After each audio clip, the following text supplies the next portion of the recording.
मुलुक र जनताप्रति पूर्ण वफादार रही सत्यनिष्ठापूर्वक प्रतिज्ञा गर्छु। ईश्वरको नाममा शपथ लिन्छु कि नेपालको सार्वभौम सत्ता, राजकीय सत्ता नेपाली जनतामा रहेको नेपालको संविधानप्रति पूर्ण वफादार रहँदै प्रतिनिधि सभाको सदस्य पदको कामकाज प्रचलित कानुनको अधीनमा रही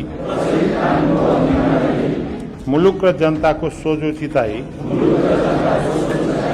कसैको डर नमानी पक्षपात नगरी पूर्वाग्रह वा खराब भावना नलिई पदीय गोपनीयता कायम राखी ईमानदारीता साथ काम गर्नेछु। धन्यवाद।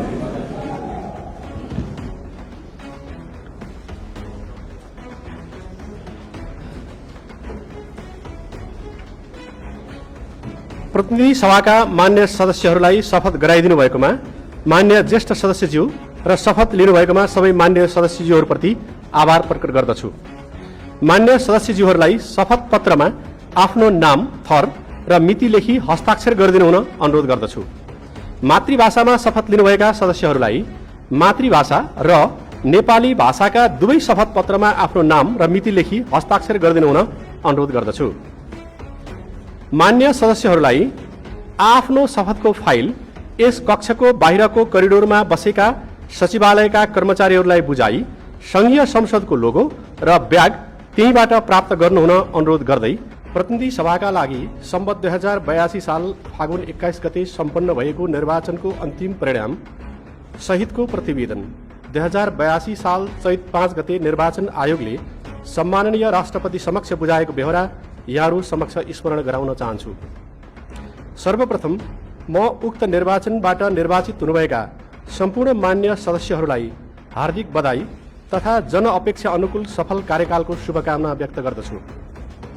जेन्जी आन्दोलनको क्रममा अन्तर्राष्ट्रिय सम्मेलन केन्द्र नयाँ बानेश्वरमा रहेको संघीय संसद भवन क्षतिग्रस्त हुन गई सभा सञ्चालन योग्य नभएको र निर्माणाधीन भवन समेत तयार नभएकोले उक्त भवन संसद सचिवालयलाई हस्तान्तरण हुन नसकेपछि सभा सञ्चालनको प्रबन्ध गर्नमा हामी निकै विलखबन्दमा पर्यौं।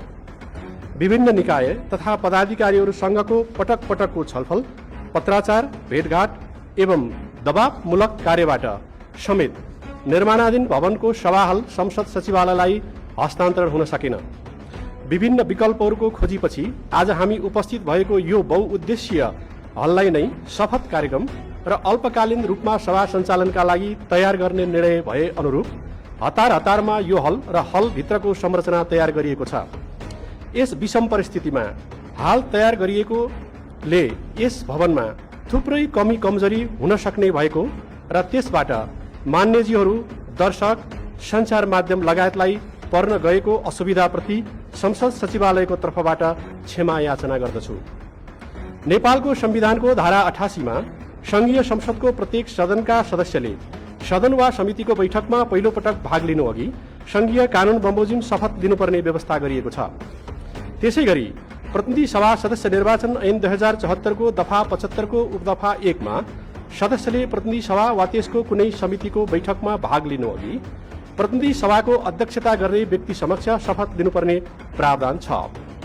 नेपालको संविधानको धारा 91 को उपधारा 5 मा व्यवस्था भए अनुसार सभामुख र उपसभामुखको निर्वाचन नभएको अवस्थामा प्रतिनिधि सभाको बैठकको अध्यक्षता गर्नुहुने सभाको ज्येष्ठ सदस्य माननीय अर्जुन नरसिंह केसीले सम्माननीय राष्ट्रपति समक्ष मिति 2082 चैत 11 गते शपथ लिइसक्नु भएको बेहोरा यहाँहरूको जानकारीका लागि अनुरोध गर्दछु र आज अन्य सदस्यहरूले नेपालको संविधानको धारा 88 तथा प्रतिनिधि सभा सदस्य निर्वाचन ऐन 2074 को दफा 75 को उपदफा 1 को प्रावधान बमोजिम ज्येष्ठ सदस्य समक्ष शपथ लिने कार्यक्रममा यहाँहरू उपस्थित हुनुभएको बेहोरा जानकारीका लागि अनुरोध गर्दछु।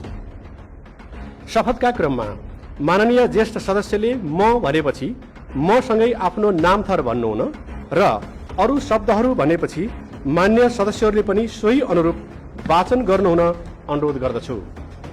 अब म प्रतिनिधि सभाका मान्य सदस्यहरूलाई शपथ गराइदिनुहुन मान्य ज्येष्ठ सदस्यज्यूलाई र शपथ लिनुहुन सबै सदस्यज्यूहरू समक्ष अनुरोध गर्दछु।